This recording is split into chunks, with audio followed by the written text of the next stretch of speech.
Le Point Bourse vous est présenté par Bourse Direct.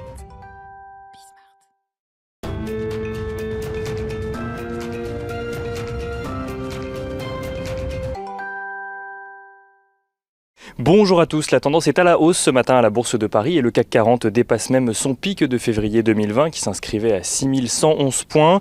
Une tendance dans la lignée des clôtures des indices américains hier alors que Wall Street était ouvert. Le Dow Jones et le S&P 500 touchant même de nouveaux records sur fond d'espoir de réouverture complète de l'économie américaine prochainement, mais aussi porté par l'indice ISM non manufacturier publié hier qui fait état d'un record à 63,7 points au mois de mars.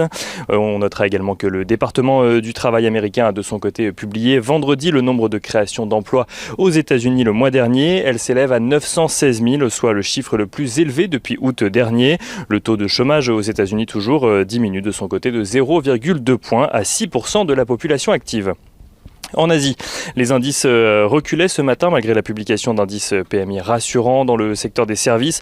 Le PMI Caixin pour le mois de mars en Chine ressort à 54,3 points donc au mois de mars contre 51,5 points au mois de février. Mais les indices chinois ont surtout réagi à la demande de la Banque centrale chinoise de limiter l'octroi de nouveaux crédits jusqu'à la fin d'année. On notera également la prise de parole de Janet Yellen hier devant le Chicago Council of Global Affairs qui a affirmé une fois encore que le plan de relance de 1900 milliards de dollars ne devrait pas être à l'origine de tensions inflationnistes trop fortes. Et du côté des valeurs à suivre à présent à la Bourse de Paris, on notera que Suez annonce être prêt à rencontrer le PDG de Veolia dans les prochains jours dans le but de trouver une solution négociée au rachat de Suez par Veolia. On notera également que Air France bénéficie de son côté de l'accord de la Commission européenne pour une nouvelle aide pouvant aller jusqu'à 4 milliards de dollars.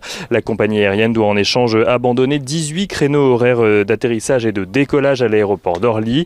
Et on notera enfin que les investisseurs continueront à suivre de près le secteur bancaire alors que 2 dirigeants de Crédit Suisse ont quitté leurs fonctions et que la banque a annoncé réduire son dividende au titre de 2020 à la suite d'une perte estimée à 4,4 milliards de francs suisses en lien avec le débouclage de position du fonds Archegos Capital.